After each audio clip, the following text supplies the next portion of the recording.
I'm Betsy LaVoie, the Executive Director with the Fountain Hills Chamber of Commerce. The Chamber of Commerce started in 1974, November 19th, with just 15 members. And one of those first members was the Times. I have the pleasure of introducing you to the owner of the Times, Brent Cruikshank. Brent, thank you for being here today. Thanks for having me. Can you share with me how the Times began?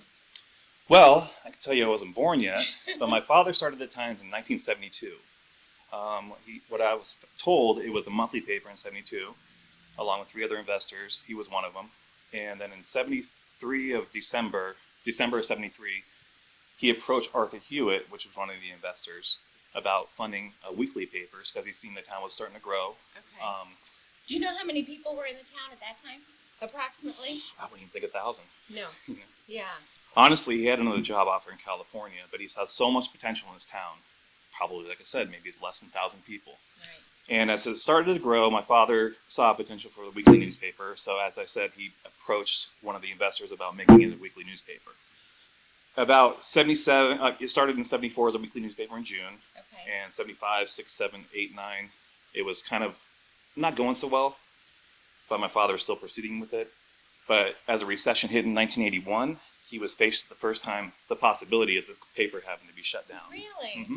Okay. But he still saw potential. He still moved forward with it. He wasn't a quitter. He saw a lot of potential of what this town can be, which, as you see now, he was right. Right. And so, luckily, more advertising revenue came in through the phone book and also through the newspaper. And in 1983, he saw his first profit, and the sky's the limit from there for the company. Wow. So from 1972 to 1983, he did not see a profit. Not at all. Wow. For him to persevere for 11 years. Yeah. That's amazing. He pulled Good through. for him. That's why I always called him Mr. Fountain Hills, because Yeah. he saw something in this town a lot of people didn't see. That's awesome. Many people would have given up before then. Definitely. That's great. So, Brent, tell me, what was the biggest story the Times ever reported on? Actually, there's 3 big stories that come to mind. The first one, I would say, I came in this position about 2.5 years ago. It was during the election for the new mayor, and it was also during the property tax issue. I'm not a confrontational person at all. Right. So when I was facing with what the editor goes through, with letters to the editor, people approaching me saying I'm going too far this way, there was a lot of times, I couldn't explain to them how I'm going down the middle. I'm trying to be fair to everybody here, but it was just a lot on my plate. That at the times, sometimes I left work, went to the fountain, parked my car, hiked up the overlook, sat on the bench and just sat there. It's my thinking time. Looked at the town and said, am I really cut out for this? Did you call on your dad during those moments? I did a lot of times. Yeah, I did. Okay. And I was new to it. Like I said, I'm new to running a company, and any company you run has its challenges. Sure. So, I didn't want to quit on him. I'm proud of what he built over the years, especially what he went through in the beginning. Right. So I want to keep this in the family. I want to keep this going. And so I just got through it, and it was a learning curve, and, I made it through the whole thing. But yeah, that was one of them. I would say the second one that comes to mind is the incorporation. Right. Back in 89. Okay. A side story of that one was my father.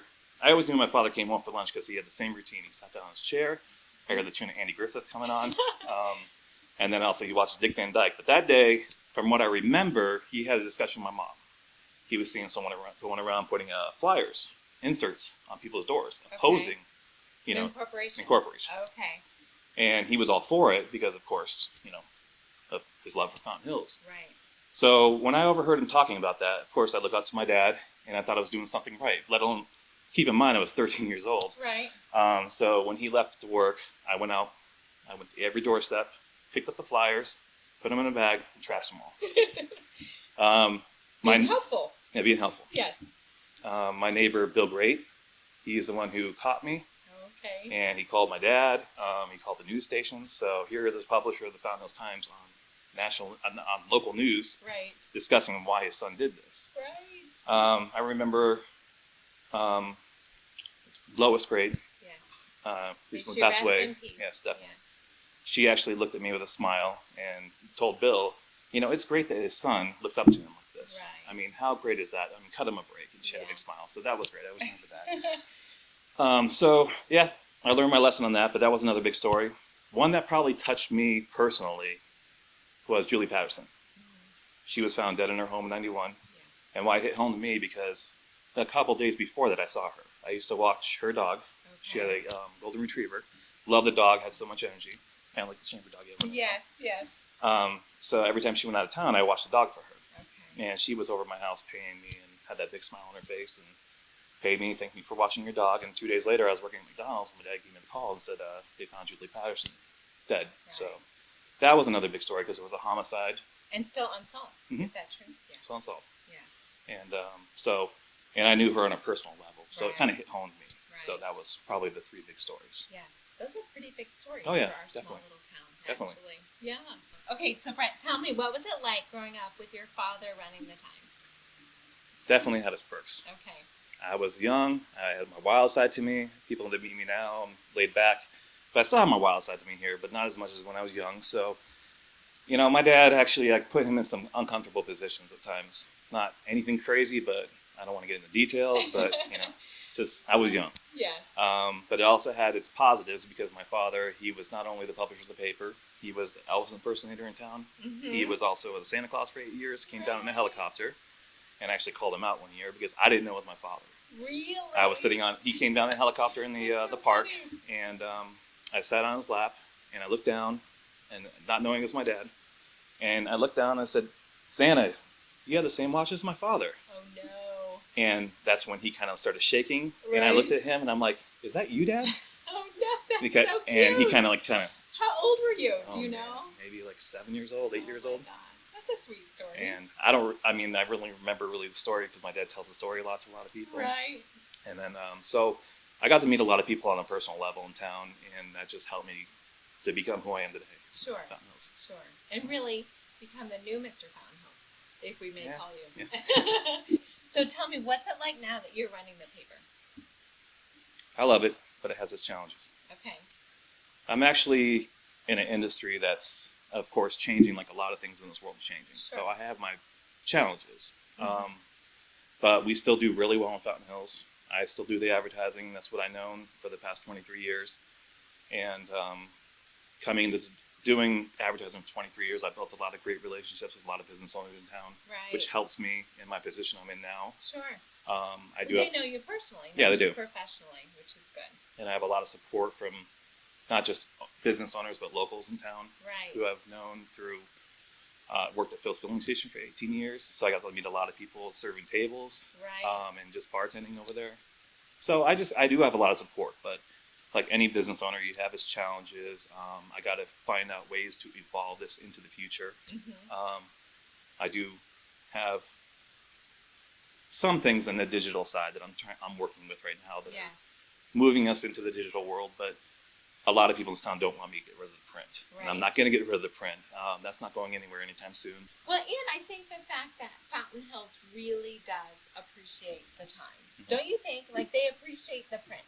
So even if you go into digital, the fact, as you are, which we're excited about doing your new social that you're doing, Thank you. but even as you go into the digital, don't you think that it's obvious in Fountain Hills with our demographic that print will always be a mainstay? And I know always is like saying never, you shouldn't say it, but for our town, I don't know, I feel like print is, you don't have to worry about it necessarily going away anytime soon. How do you feel about that?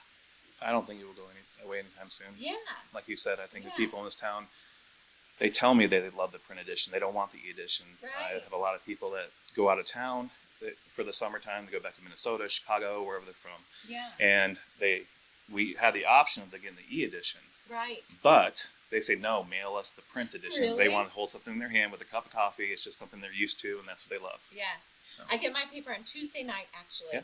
And I love it. I go out at night, at 10 o'clock at night, a lot of times, and get it. If I don't get it, I'll get it in the morning, obviously. I don't Okay. in the morning. But I love Appreciate the print that. paper. Thank you. So I don't even think when I say the demographic, I don't even know if that's a misnomer, because people still love to have the print edition. They do. in And, their hands. I have one more story.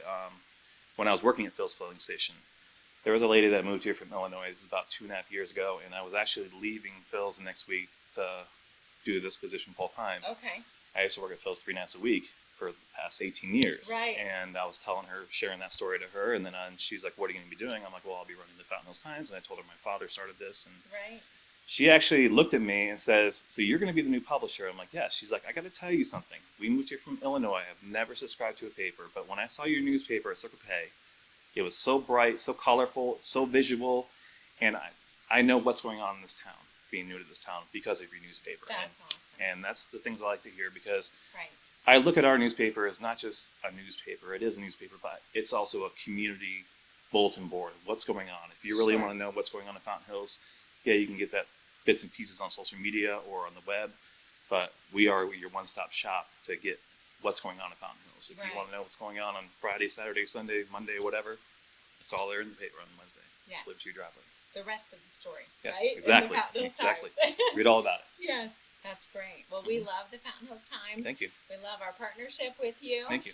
And we're thrilled that the Times is still a member of the Fountain Hills Chamber of Commerce after 45 years. Oh, and here's to the next 45. And I want to say you're doing a fantastic job. Well, thank you. I really do. I mean, I think you're doing a fantastic job. I think the Chamber has a bright future ahead. And if you're not getting the Fountain Hills Times, I suggest you get the Fountain Hills Times. It's only $47 a year, less than $1 a week. If you want to know what's going on in Fountain Hills, it's all right there every Wednesday on your driveway. And if you don't want it delivered to your house, so go to a local establishment here in town and pick up a copy for only $1. We love it. Have a great day. Thanks Thanks so much for watching.